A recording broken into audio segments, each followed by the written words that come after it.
সকলোকে স্বাগতম জনাইছোঁ এটা নতুন ব্লগত। এতিয়া আমি বৰ্তমান উপস্থিত আছোঁ সোণচালিৰ ব্ৰহ্মপুত্ৰৰ পাৰত। এয়া আজি আমাৰ ইয়াৰ ৰামনগৰৰ মনসা পূজাৰ প্ৰথম কাৰ্যসূচী হিচাপে পানী তোলা কাৰ্যটোৰ বাবে সকলোৱে এই নদীৰ পাৰত উপস্থিত হৈছে পানী তুলিবৰ বাবে। আমি আপোনালোকক ইয়াৰে দেখাইছোঁ কিছু ভিউ ব্ৰহ্মপুত্ৰৰ পাৰৰ কি সুন্দৰ পৰিৱেশ ইয়াতে, আৰু ইয়াতে পানী তোলাৰ বাবে উপস্থিত হৈছে। ইয়াতে পানী তোলা কাৰ্য আৰম্ভ হৈ গৈছে। এয়া পানী তুলি আছে নদীৰ পৰা।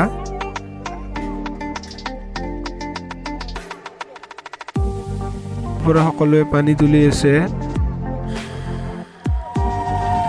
নদীৰ পৰা পানী তোলা কাৰ্যটো সম্পূৰ্ণ হ'ল আৰু এতিয়া আমি সকলোৱে ঘূৰি আহি আছোঁ মনসা পূজালৈ।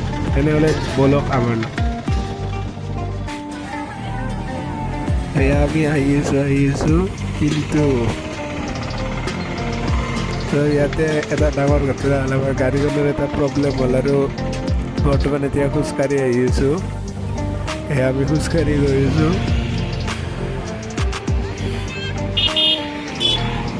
খোজকাঢ়ি আহি পাইছোঁ, কিন্তু গাড়ীখন পুনৰ ঠিক হ'ল আৰু এয়া গাড়ীখনে নিব আহি আছে। আমি বৰ্তমান গাড়ীত উঠিবৰ কাৰণে ৰখি আছোঁ ইয়াতে। আমি উঠি আছোঁ গাড়ীত।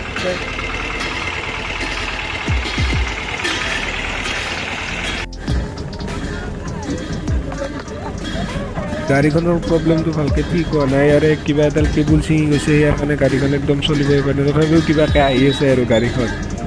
আমি দেখাইছোঁ গাড়ীখন একদম কিবাকৈ হ'লেও গৈ আছে আৰু এক দুই খোজকৈ হ'লেও গাড়ীখন গৈ আছে ইয়াতে।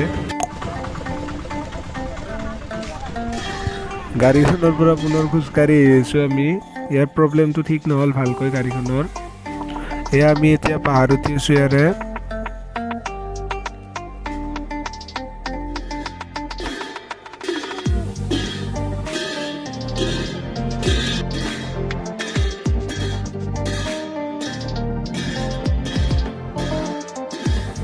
পানী তোলা মানুহবিলাক আদৰি নিব পুৰোহিত আহি গৈছে। তেওঁলোকে আদৰি নি আছে। এয়া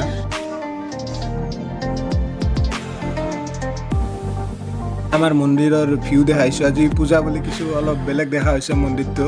আমি দেখুৱাইছোঁ আপোনালোকক। ইয়াতে কিছু মানুহো উপস্থিত হৈ গৈছে এতিয়া।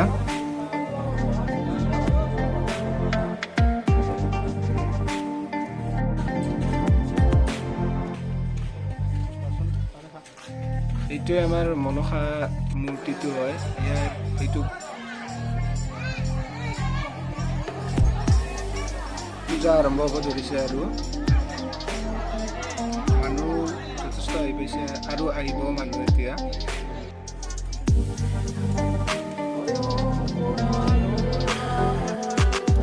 ইয়াতে হোম পুৰিব ধৰিছে। ইয়াত দেখাইছোঁ আমি আপোনালোকক। ইয়াতে যথেষ্টখিনি মানুহ আহিছে।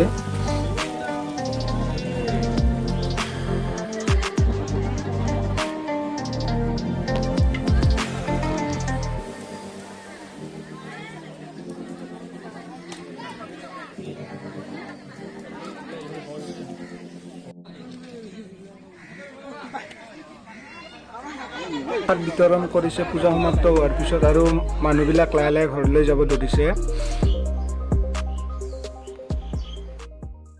মনসা পূজা ব্লগটো কেনে লাগিল আপুনি মোক কমেণ্ট কৰি জনাব। ভিডিঅ'টো লাইক শ্বেয়াৰো কৰি দিব। আৰু যদি এনেকুৱা আপোনাক ব্লগ লাগে আগলৈও, তেনেহ'লে কমেণ্ট কৰি জনাব। তেনেহ'লে লগ পাম নেক্সট ভিডিঅ'ত।